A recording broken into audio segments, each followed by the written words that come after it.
Welcome back to the Games Revealed channel, or lately it's been the Steam Deck channel. It's not, and we're going to stick with games too. It's just Steam Deck's really exciting. I'm James, and we're going to be talking about the Steam Deck 2 and what Gabe Newell said, what I think, and what I predict. Make sure to like, subscribe, bash the bell with your crowbar, and let's get into it. So, PC Gamer and PC Mag are the two sources I'm getting this information from.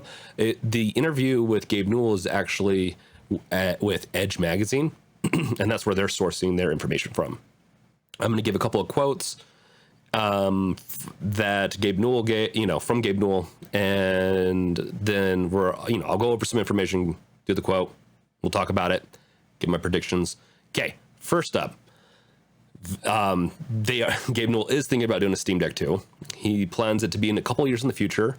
He's a little surprised at how well the most expensive option did as opposed to the other options.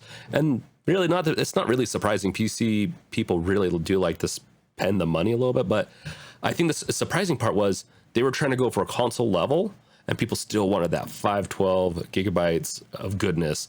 And there's still a lot of people, I think, that got everything, all the other options, but the 512 gigabyte version did the best. Now, to get a little context, let's read the quote from Gabe Newell. That's an example of us being a little surprised by our customers telling us they're basically saying we would like an even more expensive version of this in terms of horsepower, capability, or whatever.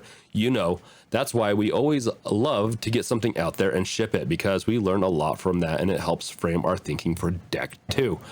So it really is, it really sounds like from the interview that they're going to be probably going for a more expensive Steam Deck. They're going to probably improve the battery life quite a bit, but also pack in a more powerful chip. At this point, I believe the APU that they have is almost a year old. I think the tech in it, for the most part, has been in other versions available. So there's definitely room for improvement, I think, in the future for horsepower. Once again, it's not making the Steam Deck 1 obsolete. It's just they're thinking forward. The Steam Deck is definitely something that Gabe Newell sees re-envisioning what PC gaming is, and it's giving us more options, which I'm always a fan of more options. And it's really rethinking things. And the focus that it looks like they're going to be taking too, from the interview, is VR. They're going to really start to maybe not be the main focus, but it's going to be a focus. And it's going to be interesting to see how that goes, because they've been kind of up and down with their VR. They did an amazing job with Half-Life Alyx. We have not seen much else. They've done the Steam Index, which I have. It's above me.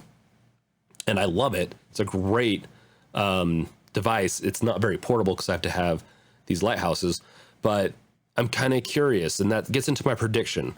I think they're going to make two versions of the Steam Deck, and it's not actually going to be two versions per se.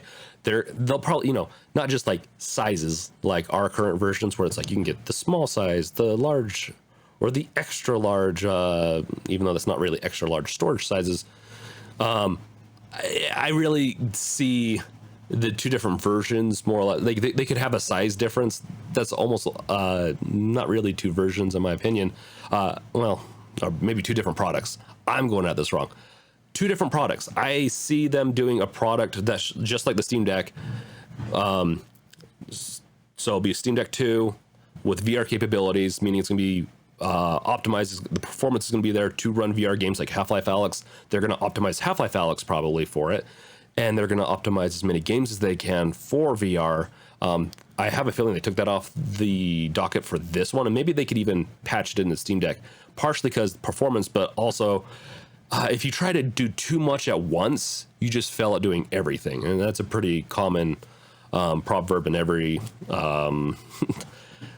society out there. Now, the second product I think that they might actually come out with is the Steam Deck VR headset. So you know how Facebook, Meta, the Quest, whatever you want to say it, they have standalone VR headsets that can play games on their own. You don't have to plug them into anything else. They do a decent enough job. It's very nice, actually. You don't have to have... you're still going to have a better experience, in my opinion, with the Steam Index, but you don't have to have the lighthouses. Our technology is so close to just being to where you can plug a headset in and play. And I think that's when VR is going to even take off even more. I think that they're going to try to pack a Steam Deck or whatever the new version of the Steam Deck into a headset. And we'll see if they're going to have the lighthouses. I doubt they will. I bet you they're going to go the Facebook route with this. And so I think they're going to have two products from this. And I think that would be a smart thing to do because it would make them more competitive with Facebook. And they're always trying to innovate. And I think that'd be very innovative. We'll see, because different, still portability. Like you'd have a VR portable headset, or you'd have a portable handheld console. I think those are my predictions. I think no matter what, we're all going to win in the long run, as long as Valve doesn't drop this. They do have a history of dropping things after they've released, but this one they're seeming pretty excited because I think the whole community is super excited for. And we'll see about Half-Life, because they're making more Half-Life games because Half-Life Alyx did so well. At least that's what they claim. Once again, their game history is not amazing, and their history of dropping products is not amazing, but I do believe that it sounds like everyone's excited at the company, and that means that we'll at least get a second one. It's usually what that means. If there's enough excitement around something, we're going to get more of it. Whether or not it's good or bad, that's to be seen, but I think they're focusing on the right things. I think improving the performance, they didn't say battery, but battery would be a big one. And then, whenever they're going to release it, hopefully they don't release it within a year, but I wouldn't be sad. I'd buy it.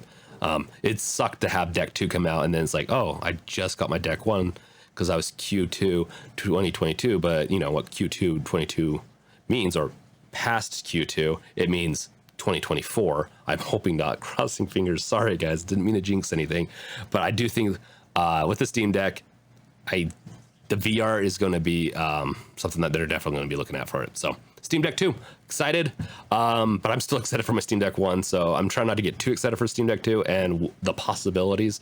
Let me know in the comments below what you guys think the Steam Deck 2 is going to be like, or what do you want it to be like? What's your dream handheld console? Is it going to do everything, have all the bells and whistles? Let me know. And once again, check out my other Steam Deck videos. Later, guys.